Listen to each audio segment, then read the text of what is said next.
Hi everyone, I'm Daniel, and I want to spend some time to talk to you about attacks opportunity in Arkham Horror the card game.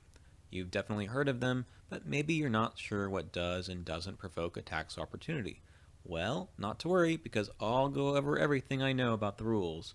Let's start with just talking about what an attack of opportunity is. I'm going to go over each of the bullet points from the rulebook one at a time. First, the definition.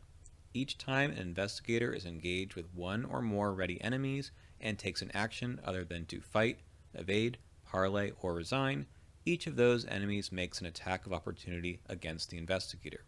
The attacks can happen in whatever order you wish and include the damage, horror, and anything else that happens when that enemy normally attacks. Now, an attack of opportunity is made immediately after all costs of initiating the action that provoked the attack have been paid, but before the application of that action's effect upon the game state. What does that mean? Well, let's take a look at an example. Let's say you're engaged with this ready ghoul minion, and you have a beat cup in play. You wish to play your guard dog from your hand. Since you are taking a play action, this will provoke an attack of opportunity from the ghoul minion. First, pay your 3 resources and spend 1 action without putting the guard dog into play quite yet.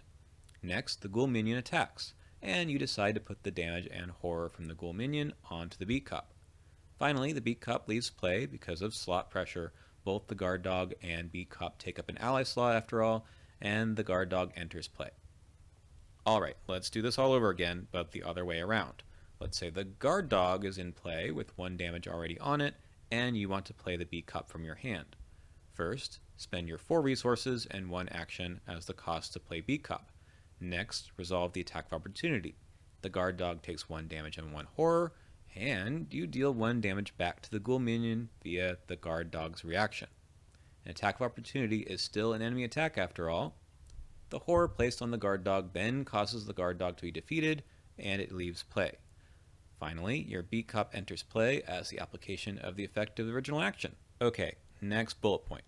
An ability that costs more than 1 action only provokes 1 attack of opportunity from each engaged enemy. So, if you want to clear out a weakness like Haunted, you're actually only taking 1 action, but spending an additional 1. The next couple aren't worth commenting on further, but I'll read them out anyways. An enemy does not exhaust while making an attack of opportunity, and after all attacks of opportunity are made, continue with the resolution of the action which instigated the attack. Finally, attacks of opportunity count as enemy attacks for the purposes of card abilities. This means you can play dodge to cancel an attack of opportunity. Okay, the big question everyone has is, does this card or ability provoke an attack of opportunity? Well, I've created a handy flowchart to help you out. First, are you engaged with 1 or more ready enemies? When answering this question, don't forget that sometimes engaged enemies are exhausted, like when you've given the command cower with power word.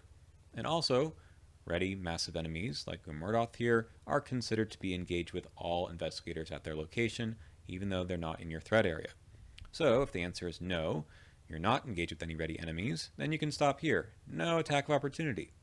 But if you are, next ask, did you take an action? For shortcut, you did not take an action. No attack of opportunity.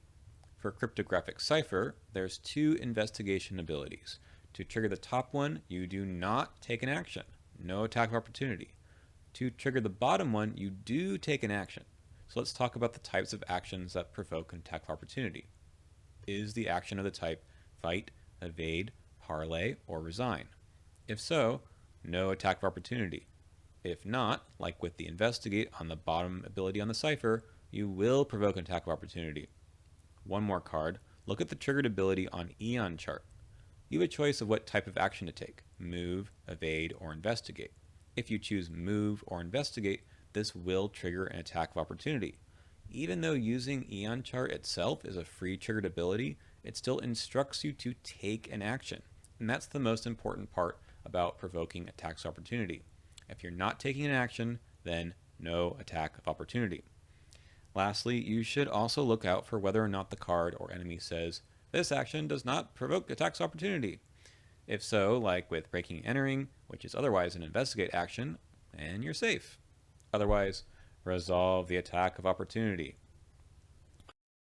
Okay, I'm now going to do a speed run through several cards to explain why they do or do not provoke attacks opportunity, or AOO for short. Let's start the timer. Go. Safeguard, no attack opportunity. You're not taking an action when you move. Nimble, same thing. You're not taking an action. Get over here is an engage and play action, which normally provokes an attack of opportunity, but it's also a fight action, so no AOO. Archive of Conduits, Asheron, yes, attack of opportunity because the chosen investigator takes an action. When you move a sled dogs, you will provoke an attack of opportunity if you're already engaged with the enemy. If you pick up an enemy along the way, then no attack of opportunity because you weren't engaged with an enemy when you initiated the ability. Red Clock, for the movement, no AOO. The additional action, of course, may provoke one. Close the circle. If you aren't fighting or evaded, then yes, you are taking an action. Eon chart level 4, this time you are taking two types of actions. If your first action is evade and you fail, you will take an AOO when you investigate or move for your second action. Haste, yes, you are taking an action. Note again on all of these that free triggered abilities or reactions can cause you to take actions. Along the same lines, Ursula's ability can provoke an AOO because it says you are taking an action. Leo Anderson's ability does not provoke one because it says nothing about taking an action. Farsight, same thing. You aren't taking an action even though you are playing a card, no AOO. Uncage the Soul can provoke an attack of opportunity even if the spell card you end up choosing is Storm of Spirits, which is a fight. Remember that AOO happens well before you actually end up playing Uncage the Soul. Ever Vigilant 4 can only provoke one attack of opportunity from the investigator who played the card itself. No one who plays assets from the ability will take an AOO. Be careful about cards that deal damage. They're not the same as fight actions. Dynamite Blast level 0 can provoke an AOO before you deal any damage to anyone, so make sure that it doesn't defeat you first. Explosive Ward does not provoke an AOO because it says that on the card, and Clean Sneak can deal damage, but it's fast, so no AOO. Ornate Bow, the top ability is a fight action, so of course no AOO, but the bottom one is not a fight action, so you will get attacked. Alright, Call for Backup. If you have a Guardian card, this deals 1 damage to an enemy, but if you're engaged with that enemy, you'll get hit first from the attack opportunity. What you can do is if you have a rogue card, play this card, move into a location with the enemy, then deal 1 damage to it.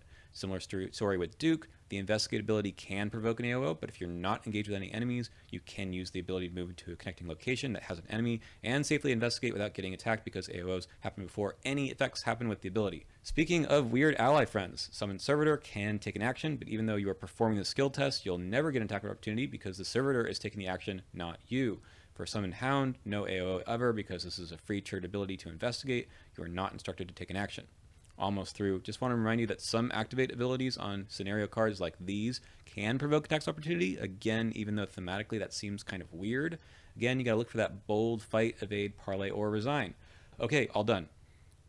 Last thing, I'd be remiss if I didn't mention a few special ways to avoid attacks opportunity. Cards like Narrow Escape and Obfuscation cancel them directly.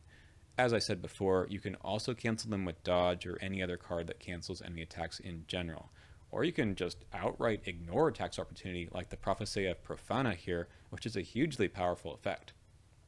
Alright, we've reached the end. Thank you for watching.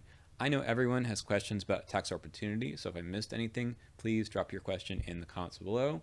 You may need to go back to that middle part where I rush through everything and listen again carefully to see if your question already has an answer.